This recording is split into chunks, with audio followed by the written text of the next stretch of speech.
Hello, hello, and welcome back to another episode of The Rundown. I'm your host, Mary Catherine, and today our guest is Deanna Allbrittin, our lovely anchor. Hello. Thanks for joining me today. Thanks for having me. I'm so excited about this Yeah. and this particular episode. Yeah, it's going to be awesome. So we're talking all things community engagement today. And I know last year, Deanna, you started a new role, which is the Development and Engagement Manager here.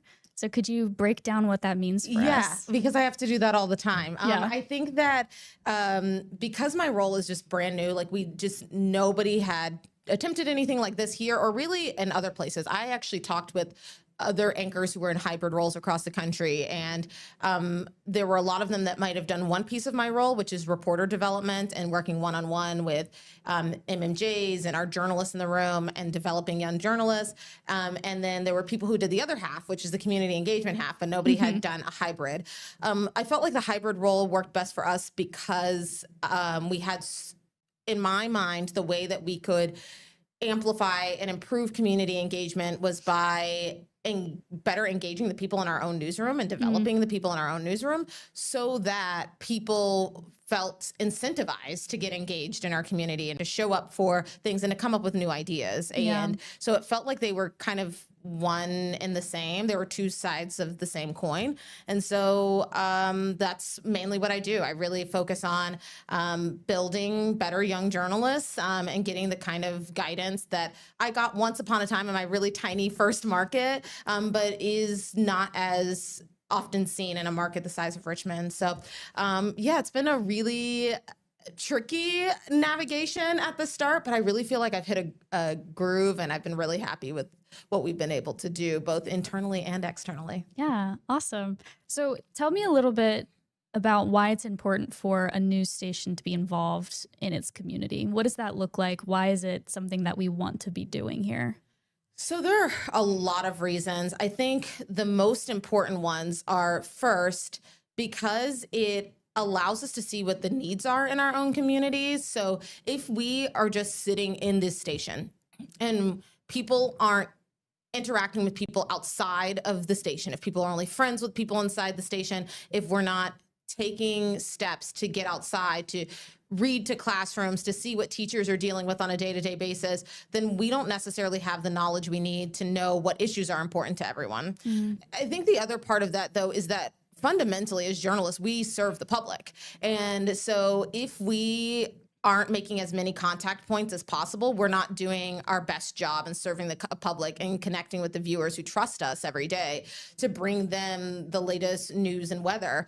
And so for me, for us to be able to be media sponsors, I mean, there you are at the Walk to End Alzheimer's with another one of our producers, a reporter. Delaney and I go to career days. Well, 3 of the girls who volunteered for my breaking news assignment that I always do, where I give students an opportunity to try out breaking news on their own, I had those 3 come with their families to the station. Aww. So it's even like, it's us going out, but also bringing people in to see how we do what we do and to inspire people. A lot of what we do can seem like very far away or on a pedestal, but it really isn't. And, one of the brothers who came, he is really interested in photography and videography, and he's so excited to come back in a couple years and shadow. Aww. And that's an amazing point of connection that you don't get if you're not stepping outside into your community frequently. Yeah, and I had my first experience doing like a community engagement activity. I went back to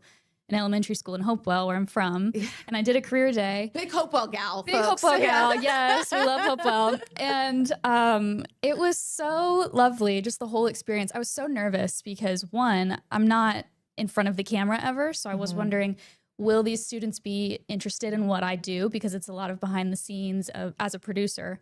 And they ended up just loving it and really rolling with it. I did a activity with them where I told them, my job is to find stories and then basically put them in order of most important to not least important, but for lack of a better term, something that could go lower down that people don't need to know right off the top of the show. Yeah. And so I gave them 5 examples of school lunches changing, a a student has the flu and they're getting together to send get well cards, or a student got suspended and now they're speaking out about their experience. And I had them order them in how they would make a show, and they just loved it. And it was so fun. And it was just really cool to kind of be like, hey, look what I did, look what I did, and see these people these kids get excited about news. And you know what's really impactful about what you did in that is that what I think is most impactful or most important for people to know, and what you think, and what a second grader thinks are going to be all different things, right? And sometimes we have to challenge ourselves to think about that when we are thinking through our own shows. And when you're stacking shows, it's like, okay, I know that this feels most impactful to me, but for the majority of our viewers, what's the most important thing? What's the most impactful thing for them? And I think that exercise in particular can really showcase that. Yeah, it was so fun. I loved it so much. What are some of the favorite events that you've been a part of while being here? Well, we were just seeing a picture of one of them, which was Pride Fest. And we came in as a media sponsor on that 2 years ago. And previously, they had been with a different media sponsor. And one of the things that we talked about really early on was about engaging with a community that's often overlooked. The LGBTQ community isn't often the architects of their own stories when it comes to news coverage.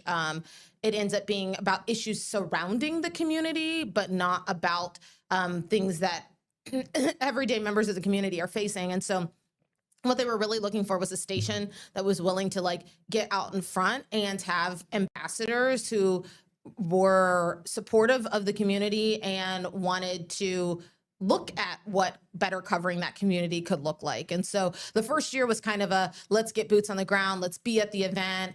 Let's really connect with this organization. But last year when I stepped into the role, this was really the first event that I had under this new role. And I wanted to engage as much of the station as possible. We had, I think, 16 folks from the station at different points of the day there. I was helping MC the event, and with a couple of other co-MCs. We just really showed up and showed out, and then also had stories. And that's just something we are looking to amplify even going into this year, and making sure that it's not just stories about LGBTQ issues, but stories about LGBTQ people.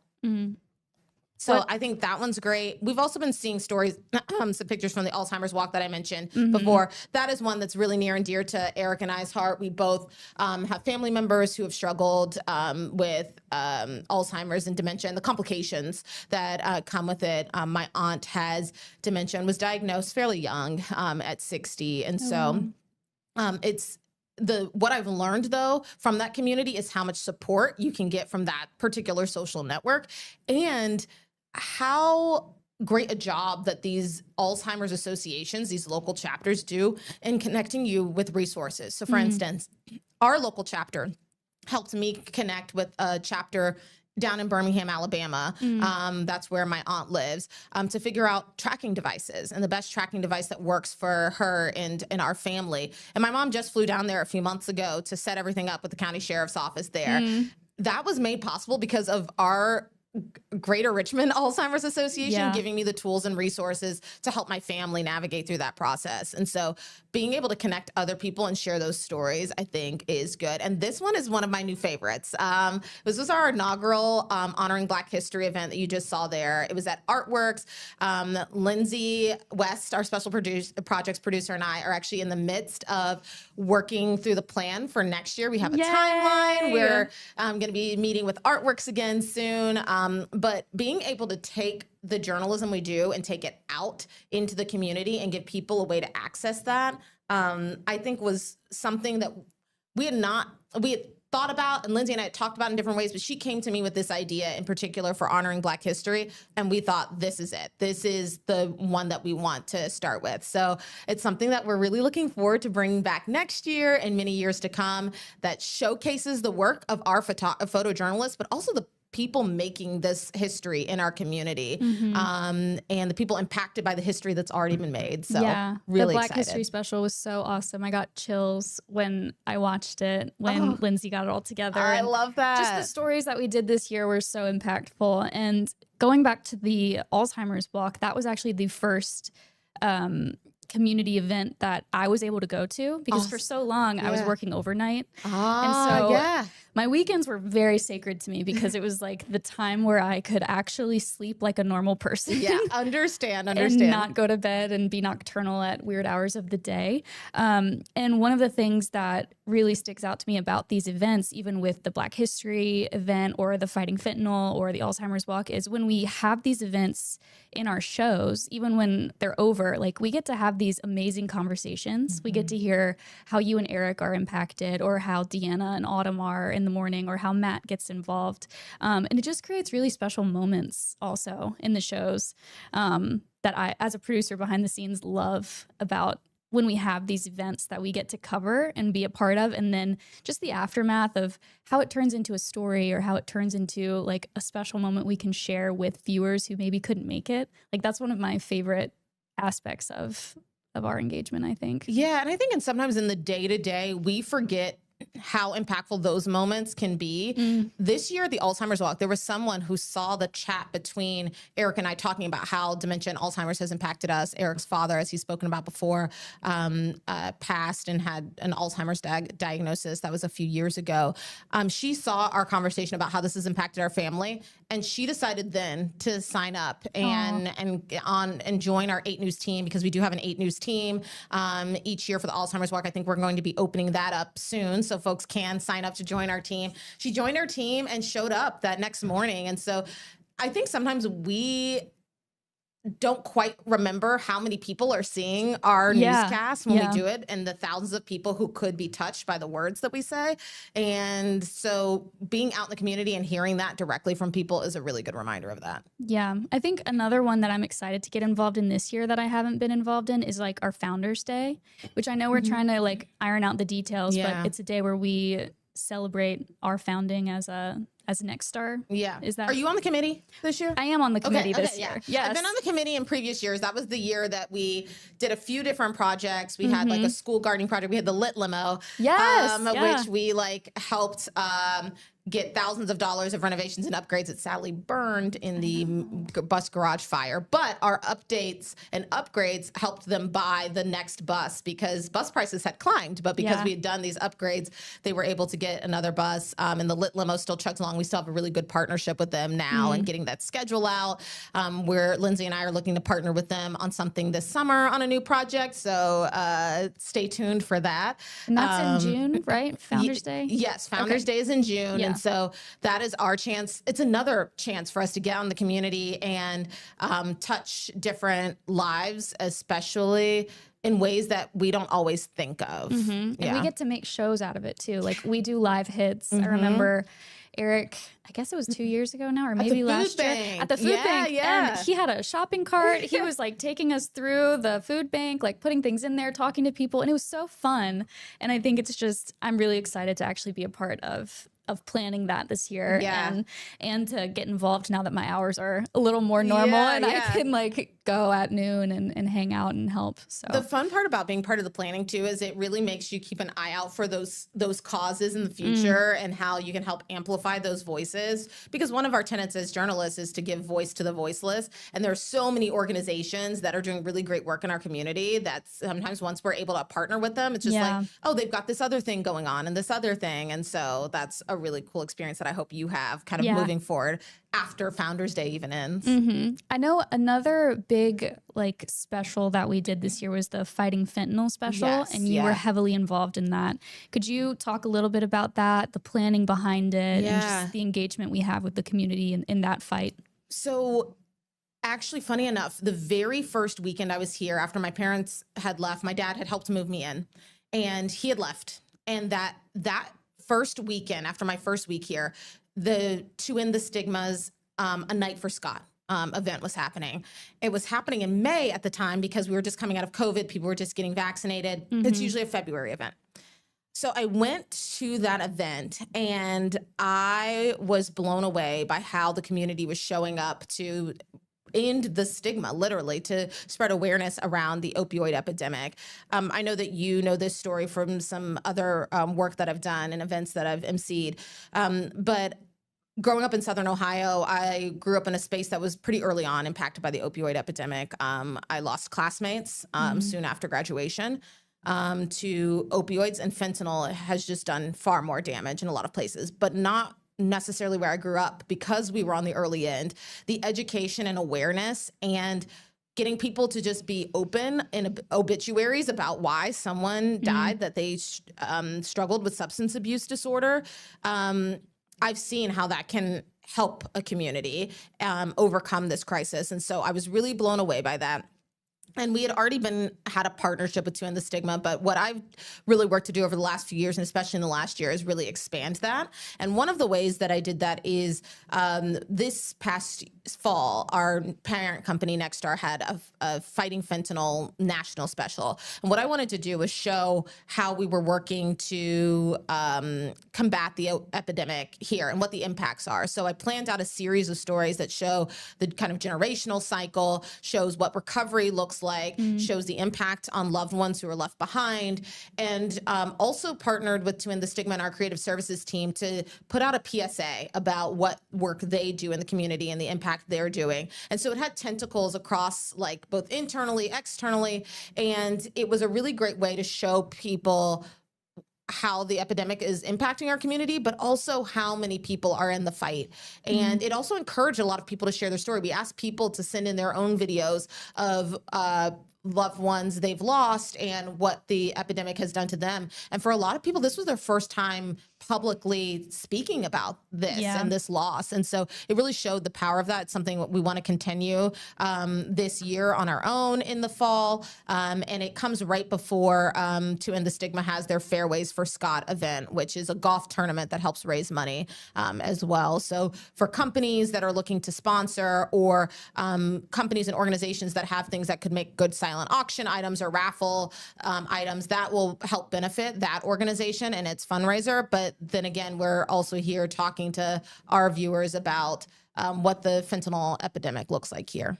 Yeah. I mean, and you don't meet someone who's not touched by it at some point in your life. I don't think I've ever had a conversation where someone says, nobody in my family has ever had an issue with substance use, you know? Exactly. So it's truly a powerful, widespread issue that I'm glad we're getting behind, and I'm glad that you're getting behind and helping us get there. Yeah, and it's great to see so many other people in the newsroom really like excited to tackle it on and following up. Heather, I know, has been in constant contact with the woman that she spoke with for her Fighting Fentanyl story. She updated at Christmas when this woman was out of jail and out of the HARP program. Yeah, and now I remember. Home. Yes. And she still is in contact with her and looking at updating folks on where that person's journey is, because people need a lot of hope too. This is a very heartbreaking disease that people struggle with, addiction. And so being able to show people that there is a solution that we can really, if we invest in and we really get behind societally,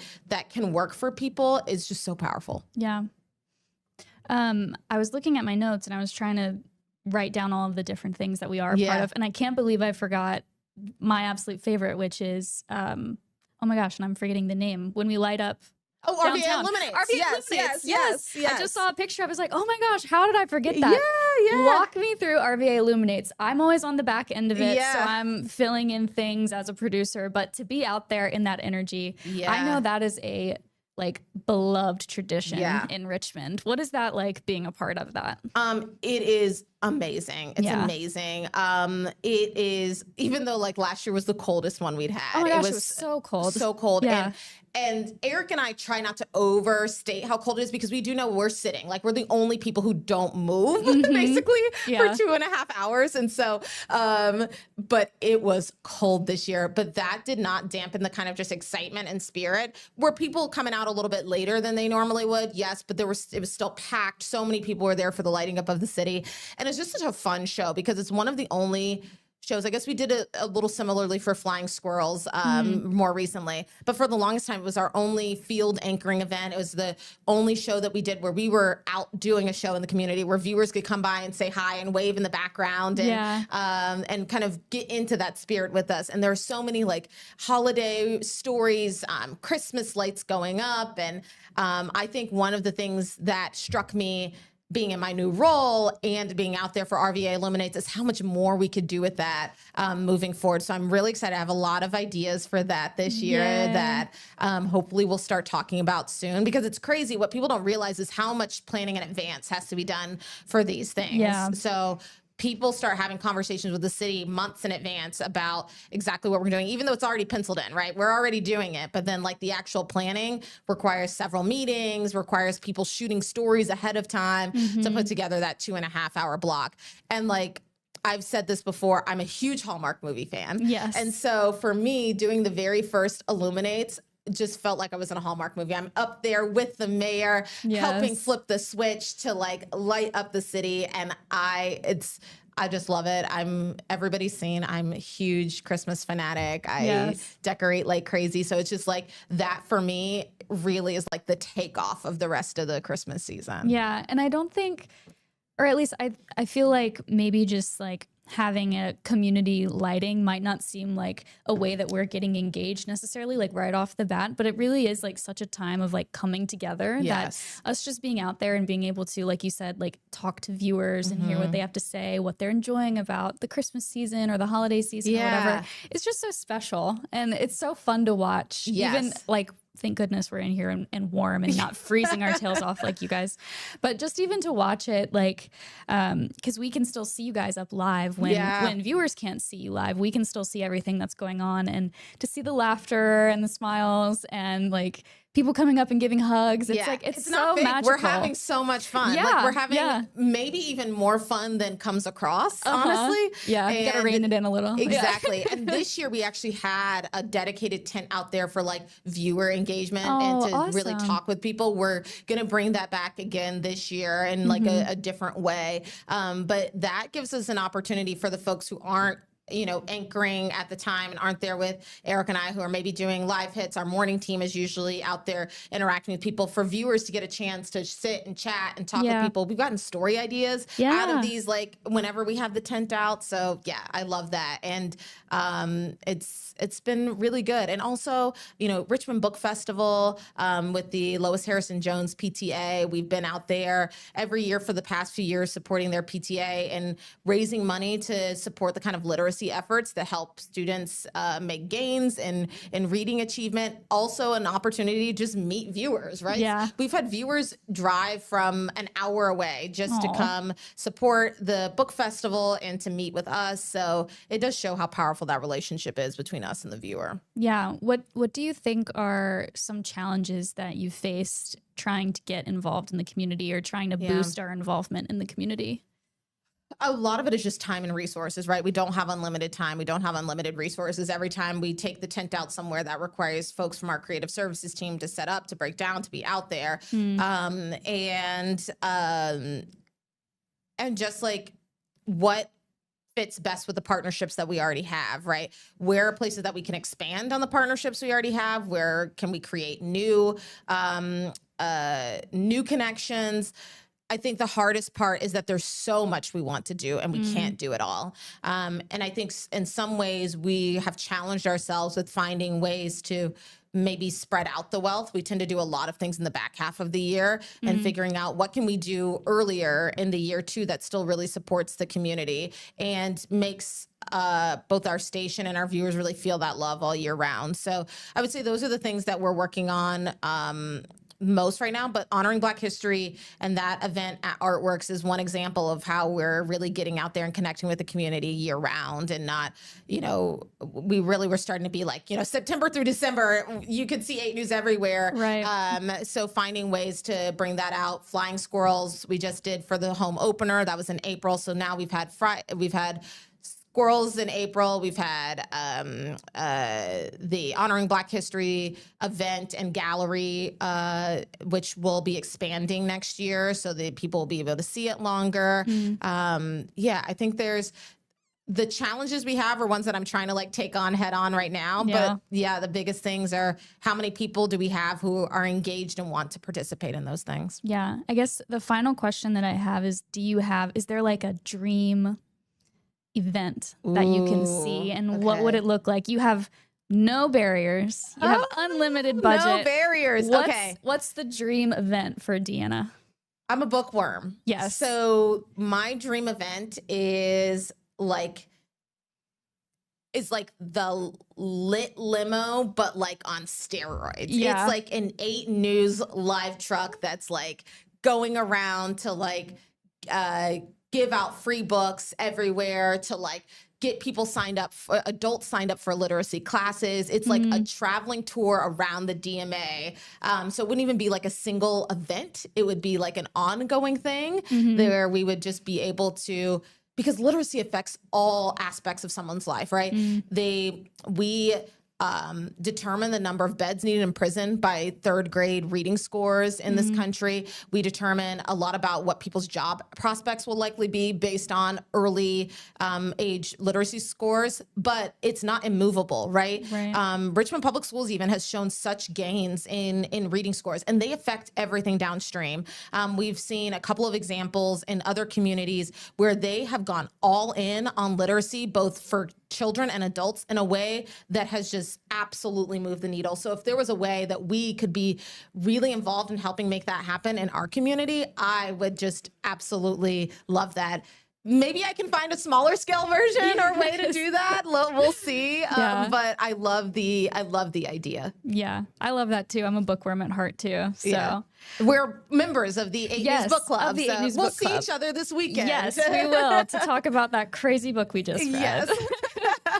All right, well, that's all I have. Thank you so much for joining me. Thank you for It was having so me. lovely. And if there's anybody who's watching who thinks they have an idea for how they or their organization could potentially partner with us, always feel free to reach out. Yeah. news@wric.com, or my email, Allbrittin, so my last name spelled there, at wric.com. I'm always willing to have conversations with people and get on a phone call. So the only way we can expand what we're doing is with the help of the community. Yeah, awesome. Thank you. Bye.